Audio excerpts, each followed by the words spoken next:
할렐루야. 오늘 하루 하나님의 은혜로 여러분이 만나는 모든 사람들의 마음을 차지할 수 있기를 바랍니다. A라는 한 직원이 맡은 프로젝트를 이제 다 입안하여서 회장실을 찾았습니다. 회장님과 이런저런 얘기를 나누고 회장님의 호탕한 웃음소리도 들려왔습니다. 이었고 회장실을 나오는 그 직원에게 함께 일했던 모든 멤버들이 몰려들어서 이구동성으로 묻습니다. 어떻게 되었어? 회장님이 뭐라고 하셨어?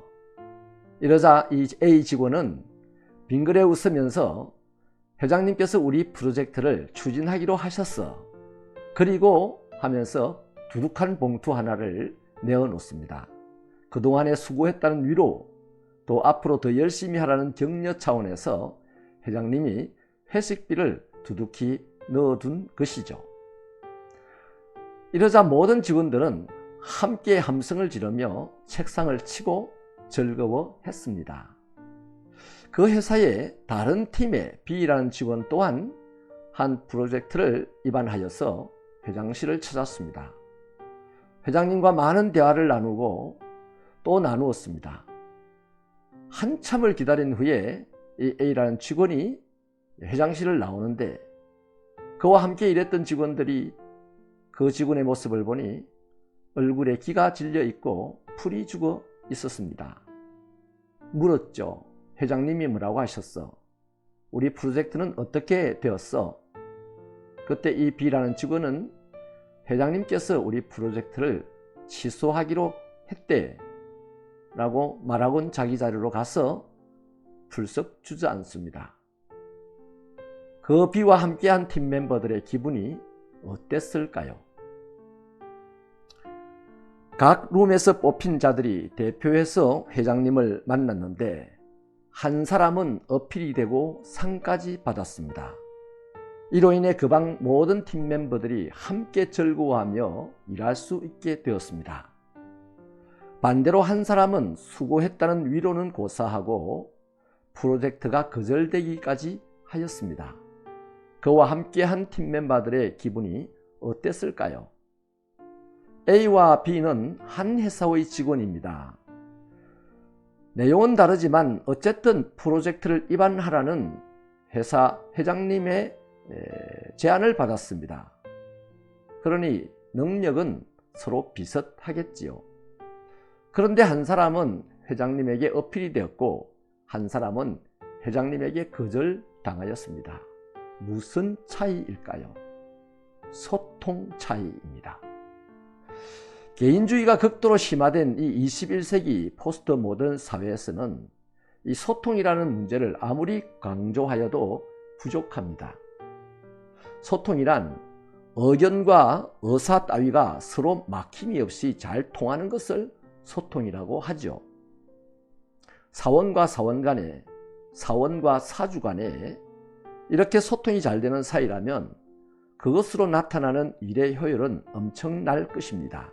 그렇다면 인간과 하나님 사이에 소통이 잘 된다면 그 인간의 하는 일에 나타나는 일의 효율은 어떻겠습니까? 상상을 초월한 일들이 나타날 것입니다. 이것이 바로 믿는 자에게 나타나는 하나님의 역사요, 세상은 이를 기적이라고들 말합니다. 열왕기상 4장 29절로 34절을 제가 읽어드리고 묵상하며 은혜를 나누고자 합니다. 하나님이 솔로몬에게 지혜와 총명을 심히 많이 주시고 또 넓은 마음을 주시되 바닷가의 모래같이 하시니 솔로몬의 지혜가 동쪽 모든 사람의 지혜와 애굽의 모든 지혜보다 뛰어난지라. 그는 모든 사람보다 지혜로워서 예스라 사람 에단과 마올의 아들 헤만과 갈골과 다르다보다 나음으로 그의 이름이 사방 모든 나라에 들렸더라. 그가 잠언 3000가지를 말하였고 그 노래는 1005편이며 그가 또 초목에 대하여 말하되 레바논의 백향목으로부터 다음에 나는 우슬초까지 하고 그가 또 짐승과 새와 기어다니는 것과 물고기에 대하여 말한지라. 사람들이 솔로몬의 지혜를 들으러 왔으니 이는 그의 지혜의 소문을 들은 천하 모든 왕들이 보낸 자들이더라. 아멘. 열왕기상 4장 20절은 솔로몬이 통치하던 때의 이스라엘 백성들의 숫자가 바닷가의 모래와 같이 많았다고 합니다. 엄청나게 많았다는 얘기입니다. 그만큼 살기가 좋았다는 것이죠. 그도 그럴 것이 솔로몬은 하나님께서 아브라함에게 주시고 모세에게 이끌게 하시고 여호수아에게 정복하게 하셨던 그 약속의 땅 가나안을 솔로몬이 다 차지하고 다스리게 되었습니다. 거기다가 세계 각국에서는 온갖 생필품을 비롯하여 많은 것들을 조공으로 바쳐왔습니다. 국방과 경제, 치안에 이르기까지 국가의 모든 시스템들이 유기적으로 잘 작동되고 운영되었습니다. 그래서 25절은 모든 이스라엘 백성들이 포도나무와 무화과나무 아래에서 평안히 살았다, 이렇게 기록하고 있습니다. 온 세계가 팔레스틴에서 급성장하는 한 나라 이스라엘을 주목하게 되었습니다. 거기에 보이는 한 사람이 솔로몬 왕입니다. 솔로몬의 탁월한 지혜가 소문이 나는 것은 당연하였고 전 세계에서 솔로몬의 지혜를 경험하고자 왕들의 사신들이 많이 몰려왔습니다. 솔로몬이 국가 경제와 국방 그리고 외교에 이르기까지 이런 영광을 맛보게 된 이유를 29절은 정확하게 밝혀주고 있습니다.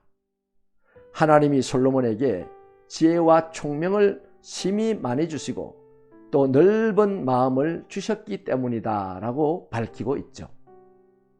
하나님은 자기 백성이 구하는 것을 다 주시는 분입니다. 그래서 우리는 무엇을 구해도 좋습니다. 그러나 더 중요한 사실 하나를 꼭 아셔야 합니다. 하나님께서는 우리가 당신이 원하는 것을 구하는 것을 더 좋아하시고 그런 사람에게는 구하지 아니한 것까지 모두 주시는 분이라는 것입니다. 여기에 우리 신앙의 성숙이 필요한 지점입니다. 하나님이 자기 백성에게 원하는 것은 듣는 마음입니다. 우리가 하나님의 말씀을 듣기만 하면 그 말씀이 갖고 있는 지혜와 온갖 능력이 우리에게서 드러날 것입니다. 그러면 우리는 모든 선한 것이, 선한 활동이 가능한 삶을 살게 되는 것입니다. 하나님은 저와 여러분이 위대한 인생을 살기를 원하십니다.